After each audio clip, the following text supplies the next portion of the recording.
Hello दोस्तों, MCQs की जो आपकी इम्पोर्टेंट सीरीज़ चल रही है उसमें आप सभी का स्वागत है। यानी कि हम पीओ गाइड 1 के जो मोस्ट इम्पोर्टेंट क्वेश्चंस हैं वो कर रहे हैं। तो आपका जो नेक्स्ट क्वेश्चन है वो आपकी स्क्रीन पर है। पहला क्वेश्चन है आपके, heavy letter packets should be indicated on the top of the address. यानी कि जो आपके नॉर्मल डाक होती है, जो कि लेटर पैकेट्स होते हैं, ठीक है, उनके जो एड्रेस की साइड पर सबसे ऊपरी भाग पर क्या लिखा जाना चाहिए जिससे कि उसकी पहचान हो जाए कि भाई ये डाक उससे रिलेटेड है। जैसे कि रजिस्टर्ड पोस्ट है तो उसके ऊपर रजिस्टर्ड पोस्ट लिखा जाना चाहिए। वैसे जैसे स्पीड पोस्ट है तो उसके ऊपर स्पीड पोस्ट लिखा जाना चाहिए। वैसे के वैसे जो आपके हैवी लेटर पैकेट्स जो होते हैं उसके ऊपर सबसे लिखा जाना चाहिए, सबसे पहला क्या वर्ड लिखा जाना चाहिए वो आपको बताना है। तो अब ये देखिए, ये जैसे आपके पैकेट्स हैं, लेटर पैकेट्स हैं, ये आपके आ गया एड्रेस का पूरा ब्यौरा यहाँ पर आ जाता है। ठीक है, यहाँ आपके स्टैम्प आ जाता है। अब जैसे ये पूरा एक तरह से आपके पैकेट है, ठीक है, तो अब यहाँ पर क्या लिखा जाएगा, तो यहाँ लिखा जाएगा एक तरह से लेटर। ठीक है, तो इसका आंसर आपके क्या हो जाएगा, सी। फिर चलते हैं नेक्स्ट क्वेश्चन। नेक्स्ट क्वेश्चन है, which of the following are indefinite address. यानी कि इनमें से कौन सी जो एड्रेसेस हैं वो एक तरह से अपूर्ण है, इनसफिशिएंट है। ठीक है, तो वो आपको बताना है। पहला, addresses address to a class of person as oppose to a specific person और फर्म। यानी कि एक एड्रेस जो होता है वो एक पूरे ग्रुप को डिफाइन कर रहा है। ठीक है, एक व्यक्ति को नहीं, एक पूरे ग्रुप को। जैसे एग्जाम्पल मान लीजिए, जैसे अब मैं मान लेता हूँ एमएलए। ठीक है, अब एमएलए भारत में बहुत ज़्यादा है। अब पर्टिकुलर किसी का नाम नहीं दे रखा, हमने ऐसे लिख दिया एमएलए ऑफ राजस्थान। अब राजस्थान के एमएलए बहुत ज़्यादा हैं। पर्टिकुलर अगर नाम नहीं बताएंगे आप तो हमें पता कैसे चलेगा कि एड्रेस किसका है। तो आपको एक तरह से उसका पूरा प्रॉपर नाम होना चाहिए। भाई एमएलए है, उसका नाम भी बताना है। ठीक है, XYZ है जो नाम, वो भी बताना आपको ज़रूरी है। ठीक है, तो पहला आपका ऑप्शन सही है क्योंकि ये अपूर्ण हो गया आपके। दूसरा, addresses bearing the name of A Christian person without a surname. अब जो क्रिश्चियन लोग होते हैं, अब मान लीजिए क्रिश्चियन ही क्यों, आप नॉर्मली हमारे इंडिया में ही देख लीजिए। अब अशोक नाम के, रवि नाम के, अरुण नाम के, बहुत नाम के लोग होंगे। यदि उनके पीछे सरनेम नहीं लगा जाए तो पहचाना ही नहीं जाता। जैसे कि सरनेम अब वर्मा हो गए, शर्मा हो गए, ठीक है, उनसे भी नहीं पता चलता है कि उसका सरनेम हो गया, तो भी पता नहीं चलता, उनके पिताजी का नाम भी होता है। ठीक है, तो एक तरह से ये भी आपके क्या हो गया, अपूर्ण, यानी कि इनसफिशिएंट एड्रेस होता है। ठीक है, तो ये दोनों आपके क्या हो गए, इनसफिशिएंट एड्रेस। तो ये आपके सी इसका राइट आंसर होगा। ठीक है, फिर चलते हैं next question, which is an indefinite address. अब इनमें से कौन सा एक तरह से अपूर्ण एड्रेस है, इनसफिशिएंट एड्रेस है। पहला, chief secretary to the government of India Himachal Pradesh, आपके फिर पिन कोड। यानी कि अब देखो इसने पूरा डिफाइन किया है कि गवर्नमेंट ऑफ इंडिया जो हिमाचल प्रदेश का जो है chief secretary with pin code, तो ये आपके एक तरह से पूरा पता हो गया। ठीक है, इनसफिशिएंट नहीं है। फिर आपके देखिए, superintendent head post office Khagaria. ठीक है, तो अब ये भी पूरा एक तरह से एसपी का पूरा एड्रेस दे रखा है, तो ये दोनों पूरे एड्रेस है। ठीक है, सफिशिएंट एड्रेस है, इनसफिशिएंट ये नहीं है। अब देखिए चीफ सेक्रेटरी शिमला, अब देखिए चीफ सेक्रेटरी शिमला जो है, अब ये कहाँ का एड्रेस है पता नहीं। अब चीफ सेक्रेटरी आपके एक तरह से कोई फर्म का भी हो सकता है, कोई प्राइवेट संस्था हो सकता है, कोई गवर्नमेंट हो सकता है, कोई सेमी गवर्नमेंट हो सकता है, तो ये पता नहीं है। तो इसमें से अब आपको क्या लगता है कौन सा इनसफिशिएंट है, तो इनसफिशिएंट आपके हो जाएगा ऑप्शन बी। ठीक है, फिर चलते हैं नेक्स्ट क्वेश्चन।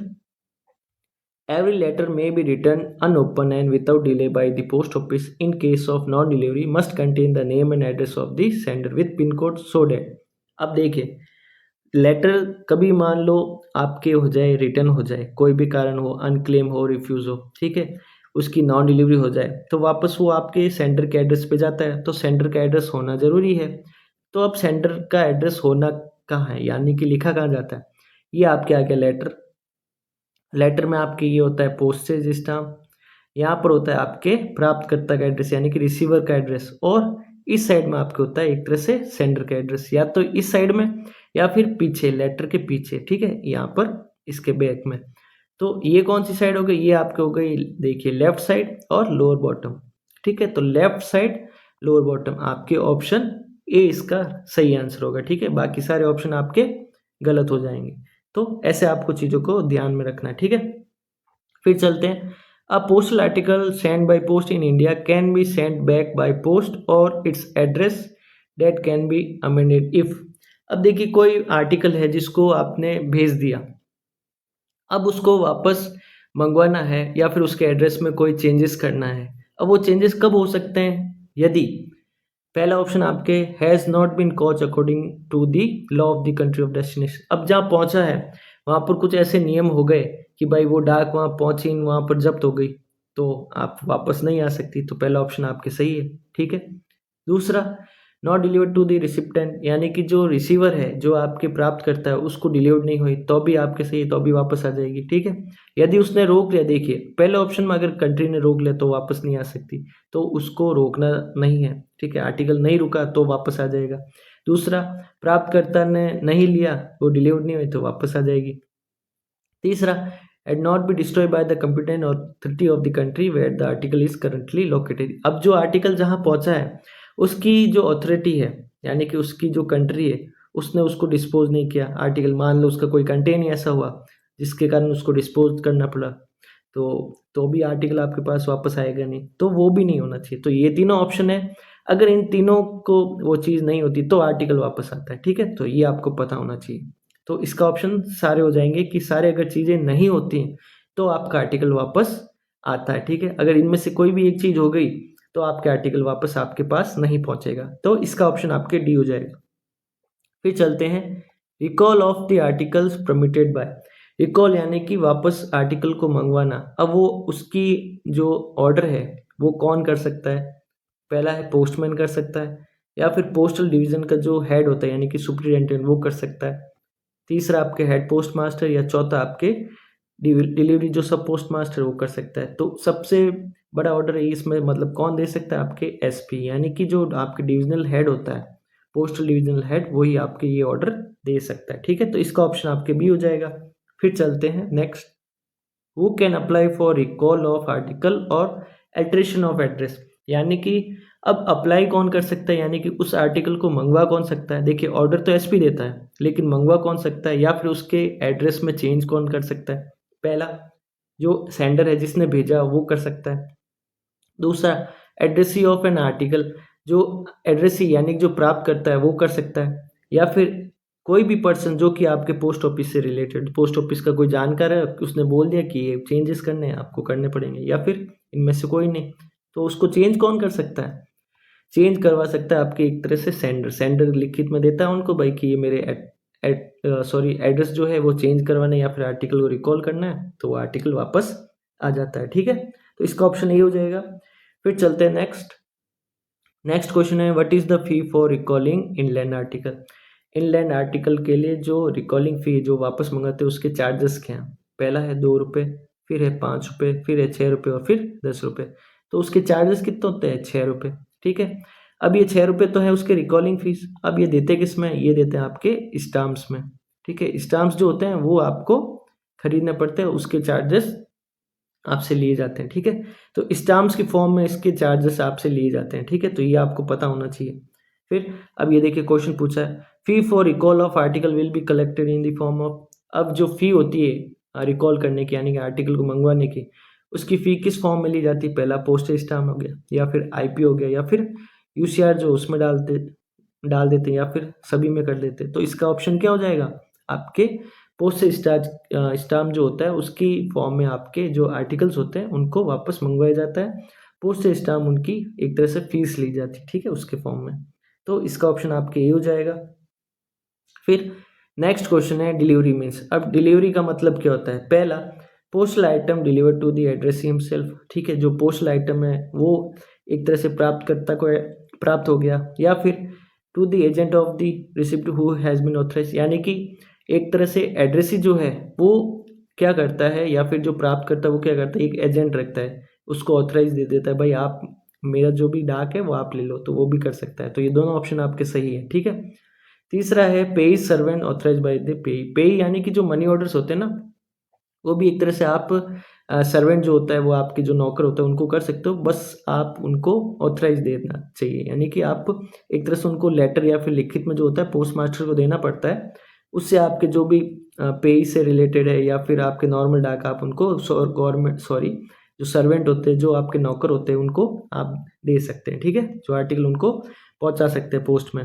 तो इसका ऑप्शन आपके सारे हो जाएंगे, तो ऑल ऑफ दी अबव, ठीक है। फिर चलते हैं नेक्स्ट है आपके registered article shall not be delivered to any पेही अनलेस। अब जो रजिस्टर्ड आर्टिकल्स हैं वो कभी भी डिलीवर्ड नहीं होंगे यदि आपके, पहला है neighbours of the recipient should not sign the prescribe form. अब देखिए डाक आपके आ रखी है तो, और साइन किसके करवाने, नेबर्स यानी पड़ोसी के करवाने, तो ये तो ऑप्शन ही गलत हो गया, ठीक है।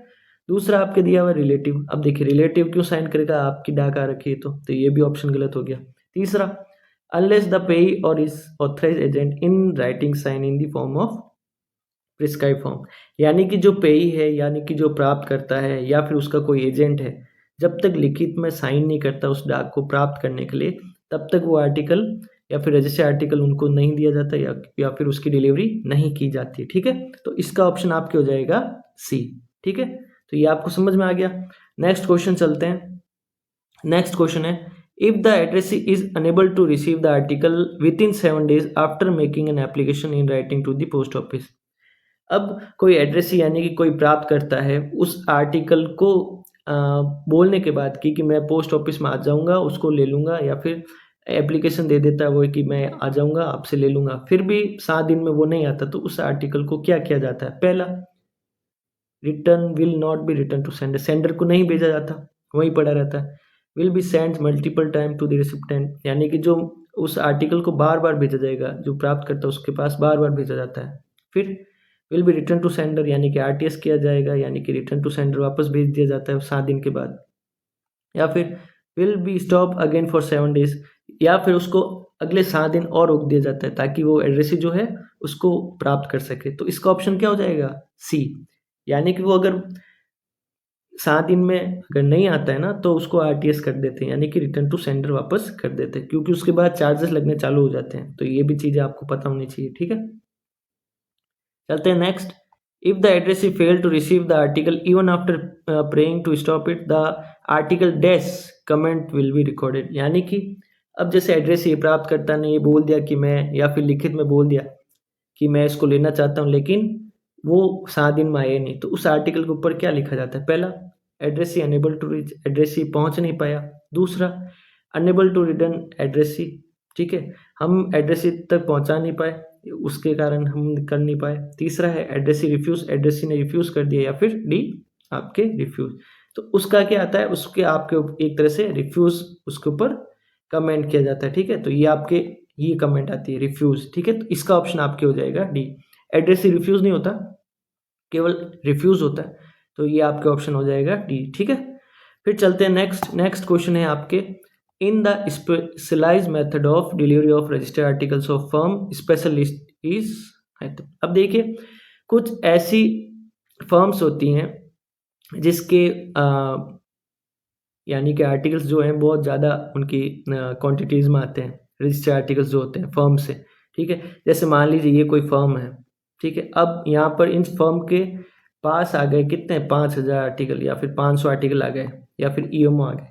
अब एक साथ तो इसको डिलीवर कर नहीं सकते, या फिर इनके नाम से एक नाम से तो ऐसे वो साइन कर पाएंगे नहीं, तो इसके क्या करते हैं, वो 500 की एक लिस्ट बनाते हैं जिसको बोलते हैं स्पेशल लिस्ट, और स्पेशल लिस्ट में अब सारे आर्टिकल आ जाते हैं, उसके लास्ट में उसका साइन होता है, एक तो कॉपी इनको दे दी जाती है, एक कॉपी आपके इनके पास आ जाती है वापस पोस्ट ऑफिस वालों के पास, ठीक है। यदि अब देखिए स्पेशल लिस्ट तो हो गया, अब यदि इसमें किसी का पेमेंट बाकी है, जैसे मान ली कोई आर्टिकल का पेमेंट बाकी है, तो वो स्पेशल लिस्ट में उसको दाखिल नहीं किया जाता, या फिर उसका जो वर्णन है वो आपकी स्पेशल लिस्ट में नहीं होता, तो ये भी आपको पता होना चाहिए, ठीक है। तो इंडिविजुअल लिस्ट इसमें प्रिपेयर नहीं होती, ये आपको पता होना चाहिए। हर एक आर्टिकल की इंडिविजुअल जो अलग अलग लिस्ट है वो प्रिपेयर नहीं होती है, वो एक तरह से एक इकट्ठा प्रिपेयर होती है, सारे आर्टिकल से एक में आते हैं और फिर उसका साइन होता है। तो इसका ऑप्शन आपके क्या हो जाएगा, देखिए individual receipt will not be generated, तो इसकी एक जो अलग से रिसिप्ट है वो नहीं निकलती, सबके एक साथ निकलती है, ठीक है। तो इसका ऑप्शन आपके हो जाएगा ए। फिर चलते हैं नेक्स्ट क्वेश्चन है, article on which a charge is to be levied are not entered in the special list. अभी हमने किया था कि किसी आर्टिकल पे यानी कि मान लीजिए 500 आर्टिकल, उसमें किसी एक आर्टिकल पे कोई ड्यू चार्जेस यानी कि इनसफिशिएंट एड्रेस वाला या फिर कोई भी उस पे कस्टम ड्यूटी वाला कोई चार्जेस बाकी है, तो वो स्पेशल लिस्ट में दाखिल होता है? वो नहीं होता है, ठीक है? तो यही इसने पूछा है कि वो not entered in special list, वो नहीं होता है, तो ये आपके कथन क्या हो गया? सही हो गया, ठीक है? तो ये आपके हो गए कुछ इंपॉर्टेंट क्वेश्चंस जो कि आपके एग्जाम में बहुत ज़्यादा इंपॉर्टेंट होते हैं, इसलिए आपको करवाए गए हैं। नेक्स्ट वीडियो में और अच्छे क्वेश्चंस करेंगे। तो आज के लिए इतना ही। Thank you so much.